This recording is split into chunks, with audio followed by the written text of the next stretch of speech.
तो इस वीडियो में हम लोग बात करने वाले हैं आईसीएससी क्लास 10 एनवायरमेंटल साइंस की।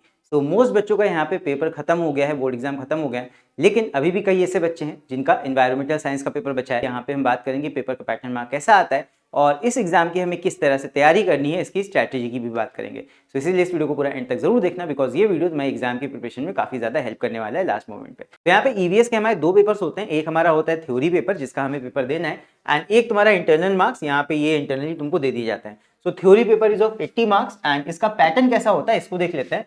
तो ये है हमारा पेपर का पैटर्न। यहाँ पे 80 मार्क्स का हमारा पेपर है which is of 2 hours, 2 hours का हमारा टाइम ड्यूरेशन है एंड होल पेपर हमारा डिवाइडेड है 2 सेक्शंस में, section A and section B. Section A यहाँ पे है 40 मार्क्स का and section B is also of 40 marks and section A is compulsory. यहाँ पे हमारे पास में कोई चॉइसेस नहीं है, यहाँ पे जितने भी क्वेश्चंस हैं वो सारे हमें करने हैं। फिर इसके बाद बात करें सेक्शन बी की, तो सेक्शन बी में हमारे पास चॉइसेस रहती है। कैसे कैसे क्वेश्चंस रहते हैं इसको देख लेते हैं। तो सेक्शन ए में सबसे पहला जो हमारा क्वेश्चन रहेगा वो रहेगा एमसीक्यूज का। यहाँ पे 16 एमसीक्यूज होंगे और इन्हीं एमसीक्यूज में एक क्वेश्चन तुम्हारा मैच द फॉलोइंग का भी होगा और इसके अलावा असर्शन और रीजंस के भी क्वेश्चन इस बार तुम्हें देखने को मिलेंगे। असर्शन और रीजन वाले जैसे कि बाकी सब्जेक्ट में भी आए हैं, इस बार आईसीएससी क्या कर रहा है, सीबीएसई बोर्ड का पैटर्न थोड़ा थोड़ा कॉपी करने की कोशिश कर रहा है। तो असर्शन और रीजन वाला एक या दो सवाल तुम्हें देखने को मिल सकते हैं। यहाँ पे एक तुम्हारा डायग्राम बेस्ड या पिक्चर बेस्ड क्वेश्चन भी आएगा, पिक्चर दिया होगा उसके ऊपर बेस्ड एमसीक्यू होगा। तो एमसीक्यूज तुम्हारे टोटल 16 मार्क्स के होंगे यहाँ पे। फिर इसके बाद क्वेश्चन नंबर 2, अगर ये सारे कंपलसरी क्वेश्चन है, इसमें कोई चॉइस नहीं है तुम्हारे पास। फिर उसके बाद क्वेश्चन नंबर 2 में 2-2 मार्क्स के 4 क्वेश्चंस होंगे। यहाँ पे 2-2 मार्क्स के 4 क्वेश्चन इसमें भी होंगे। फिर उसके बाद क्वेश्चन नंबर 3 में 2-2 मार्क्स के 4 क्वेश्चन होंगे और क्वेश्चन नंबर 4 में भी 2-2 मार्क्स के 4 क्वेश्चन होंगे। तो टोटल तुम्हारा क्वेश्चन नंबर 2, 3 और 4 8-8 मार्क्स का है। सो 8 3 24, 24 प्लस 16, ये टोटल मिला के तुम्हारे 40 मार्क्स बनाते हैं। अब यहाँ पे मिक्स टाइप के क्वेश्चंस होते हैं। 2 मार्कर क्वेश्चंस में डायरेक्ट तुमसे क्वेश्चन कर सकता है या हो सकता है डायग्राम के ऊपर बेस्ड क्वेश्चन आ जाए, है ना। तो इस तरह के क्वेश्चंस आएंगे। तो वही चीज है, अभी ये आंसर कैसे लिखने हैं इसकी बात हम वीडियो के एंड में करेंगे। तो चल इसके बाद बात करते हैं सेक्शन बी की। सेक्शन बी में यहाँ पे हमारे पास में चॉइस है एनी 4 का। यहाँ पे टोटल तुम्हारे पास में 6 क्वेश्चंस हैं जिसमें से तुम्हें कोई से भी 4 क्वेश्चंस करने रहेंगे। यहाँ पे question 5, question 6, question 7, question 8, question 9, question 10, ये हर एक क्वेश्चन 10-10 मार्क्स का होता है। अब ऐसा नहीं है कि ये एक बड़ा सा क्वेश्चन होगा, यहाँ पे हर एक क्वेश्चन में 2-2 पार्ट्स होते हैं, सब पार्ट्स होते हैं। अब यहाँ पे किसी किसी क्वेश्चन में सिर्फ 2 ही सब पार्ट्स होंगे और हो सकता है किसी किसी क्वेश्चन में, जैसे ये 2 सब पार्ट्स हैं, तो सब पार्ट वाले क्वेश्चन में भी इंडिविजुअल 2 मार्क्स का, 1 मार्क्स का या इस तरह करके क्वेश्चन तुम्हें बांटते हैं। बट यहाँ पे मेजॉरिटी क्वेश्चंस में तुम्हें 2 ही चॉइसेस देखने को मिलेंगे, मतलब 2 सब पार्ट्स देखने को मिलेंगे। तो क्वेश्चन नंबर 5 में भी 5-5 मार्क्स के 2 सब पार्ट होंगे, क्वेश्चन नंबर 6 में भी 5-5 मार्क्स के 2 सब पार्ट होंगे। तो यहाँ पे इमेज बेस्ड या पिक्चर बेस्ड क्वेश्चन भी हमें इस बार देखने को मिल रहे हैं। तो ये रहा तुम्हारा ईवीएस का स्पेसिमेन क्वेश्चन पेपर 2025 के लिए। और यहाँ पे तुम देख सकते हो ये एक तुम्हारा इमेज बेस्ड एमसीक्यू आ गया। फिर इसके बाद में सेक्शन नंबर 4 में ये तुम्हारा सब पार्ट्स दिए हैं और एक तुम्हारा इमेज बेस्ड क्वेश्चन भी है एंड देन उसके बाद सेक्शन बी आ जाता है। तो इस तरह के इमेज बेस्ड क्वेश्चन भी इस बार हमें देखने को मिल रहे हैं जो कि पिछले साल तक नहीं आते थे। तो इस बार ये चेंज है। और इसके अलावा अगर सेक्शन बी में हम देखें तो सेक्शन बी में भी यहाँ पे देख सकते हो क्वेश्चंस में इमेज के ऊपर बेस्ड क्वेश्चंस आ रहे हैं। जैसे कि यहाँ तुम्हारा विंडमिल के ऊपर एक क्वेश्चन आ गया है। फिर इसके बाद क्वेश्चन नंबर 9 में देखो एक इमेज के ऊपर बेस्ड क्वेश्चन है। तो यहाँ पे 2 क्वेश्चन देखो तुम्हारे इमेज बेस्ड आए।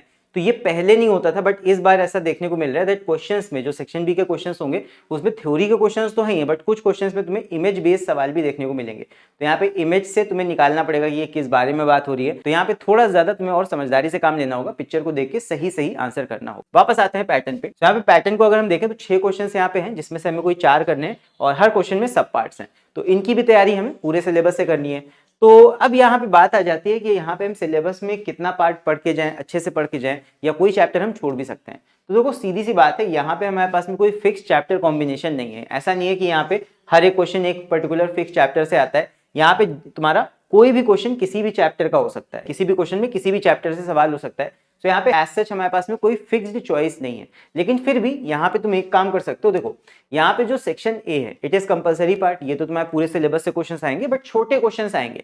तो शॉर्ट आंसर के लिए you can prepare from whole syllabus, पूरा सिलेबस एक बार समरी उसकी पढ़ डालो, तो ये चीज तुम उससे कर सकते हो। अब रही बात लॉन्ग आंसर्स की, तो लॉन्ग आंसर में देखो तुम्हारे पास में यहाँ पे चॉइस है 4 क्वेश्चंस का, कोई से भी 4 तुम्हें करने हैं और यहाँ पे लास्ट के 2 तुम छोड़ सकते हो। तो यहाँ पे तुम थोड़ा सा ये काम कर सकते हो कि जैसे तुम्हारी बुक में ये सारे चैप्टर्स हैं, यहाँ पे सिलेबस में तुम्हें दिखाता हूँ। अब जैसे कि ये तुम्हारा क्लास 10 का ईवीएस का सिलेबस है।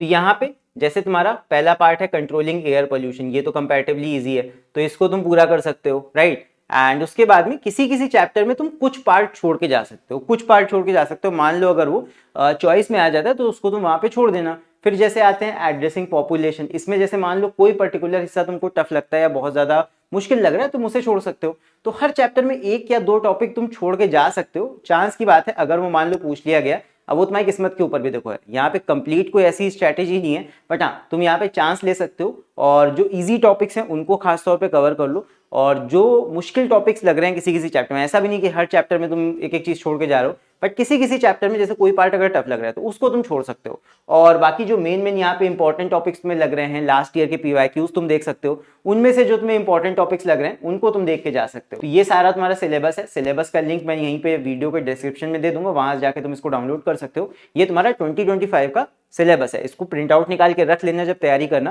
बिकॉज कई ऐसे टॉपिक्स हो सकते हैं जो इस बार के सिलेबस में ऐड किए गए हों, या फिर हो सकता है पिछले साल रहे हों बट इस बार निकाल दिए गए हों।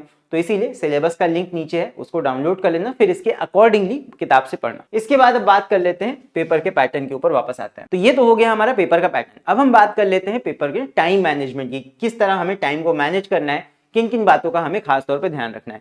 तो हर पेपर की तरह यहाँ पे भी हमारे पास में रीडिंग टाइम होगा 15 मिनट्स का, जिसको हमें बहुत ही होशियारी के साथ इस्तेमाल करना है। यहाँ पे सबसे पहला काम हमें एमसीक्यूज पहली बार सॉल्व कर लेने हैं, और दूसरा एक और काम भी करना है कि सेक्शन बी के क्वेश्चंस को चूज कर लेना। बिकॉज होता है क्या, मैंने देखा है कि जब राइटिंग टाइम शुरू होता है तब बच्चा इस चीज में हड़बड़ाता है कि वहां पे सेक्शन बी में कौन सा क्वेश्चन करें कौन सा ना करें। तो ये जितना भी हड़बड़ी वाला काम है, सोचने वाला काम है, मतलब बैठे बैठे सोच के तुम्हें यहाँ पे जो काम करने होते हैं वो सारा का सारा रीडिंग टाइम में तुम्हें कर लेना है। उसके लिए टाइम वेस्ट नहीं करना राइटिंग टाइम का एक सेकंड भी।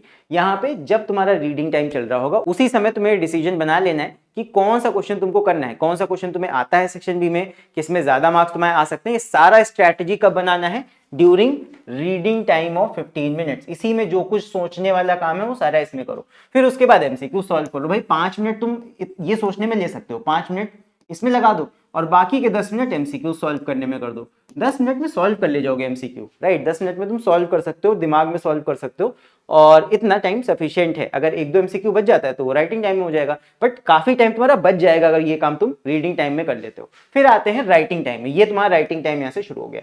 तो सेक्शन ए के लिए मैं यहाँ पे अलॉट करता हूँ 45 मिनट, बिकॉज सेक्शन ए में तुम्हारे आधे से ज्यादा तो एमसीक्यू है, उसके बाद तुम्हारे थ्योरी क्वेश्चन है, तो 45 मिनट्स, 1 घंटे से कम का टाइम इसमें सफिशिएंट है। फिर इसके बाद सेक्शन बी तुम्हारा थोड़ा लॉन्ग है, वहां पे 5-5 मार्क्स के क्वेश्चन होंगे, ठीक है। 4 क्वेश्चन तुम्हें करने हैं, तो टोटल 40 मार्क्स का वहां पे अटेंड करना है। तो इसके लिए हम 1 घंटा लेके चल सकते हैं, और क्वेश्चंस अभी मैं बताऊंगा ज्यादा लेंदी नहीं आंसर करना है। और लास्ट के 15 मिनट्स यहाँ पे जो तुम्हारे बचेंगे वो तुम्हारे बहुत ज्यादा प्रीशियस है, बिकॉज उसमें तुम्हें रिवीजन करना है। जो भी गलती है तुम्हें एक लाइन से कट करके सही कर देनी है।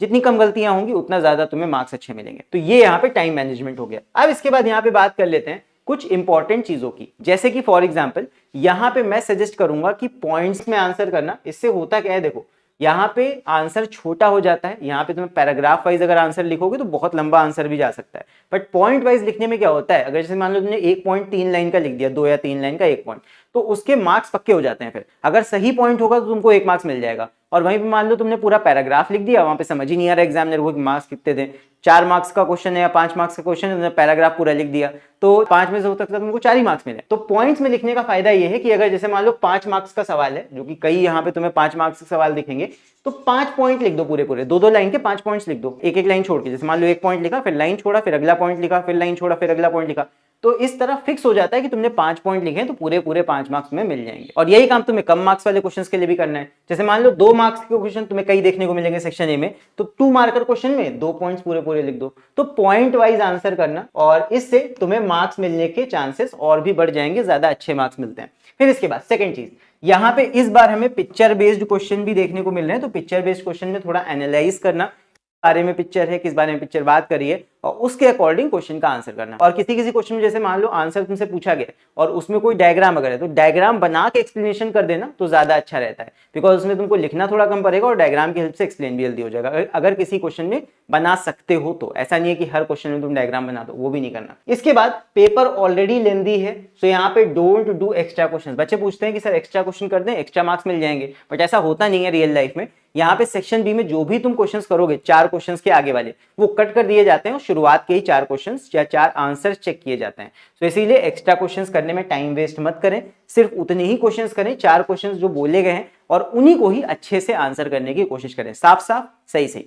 इसके बाद अगला आ जाता है that neat and clean work अगर तुम करोगे, नीट और क्लीन आंसर लिखोगे, आंसर शीट को जितना साफ सुथरा रखोगे, गिचपिच नहीं करोगे, कटिंग ज्यादा नहीं करोगे, उतने ज्यादा तुम्हारे मार्क्स मिलेंगे। कम यहाँ पे गंदगी, ज्यादा मार्क्स। तो यानी कि जितना नीट एंड क्लीन तुम्हारी आंसर शीट रहेगी उतना ज्यादा एग्जामिनर खुश होगा चेक करते समय, उसको ज्यादा दिमाग पे जोर नहीं लगाना पड़ेगा, और जितना दिमाग पे जोर कम लगेगा एग्जामिनर का उतने ही तुम्हारे मार्क्स बढ़ के आएंगे। सो इन्हीं कुछ बातों का हमें ध्यान रखना है अपने ईवीएस के एग्जाम में। तो आई होप इस वीडियो में ईवीएस एग्जाम से रिलेटेड मैं तुम्हें जितनी भी बातें बताई वो तुम्हें अच्छे से समझ में आई होंगी। सो अगर तुम्हें वीडियो इन्फॉर्मेटिव लगा हो तो इस वीडियो को लाइक जरूर करना, एंड मेरी तरफ से all the very best for your EVS exam. अगर अभी भी कोई प्रॉब्लम फेस कर रहे हो या कोई मन में दुविधा है तो उसे तुम बेशक कमेंट्स में लेके पूछ सकते हो। सो फिलहाल के लिए भी इस वीडियो में इतना ही, एंड मिलते हैं हम लोग अगले वीडियो में।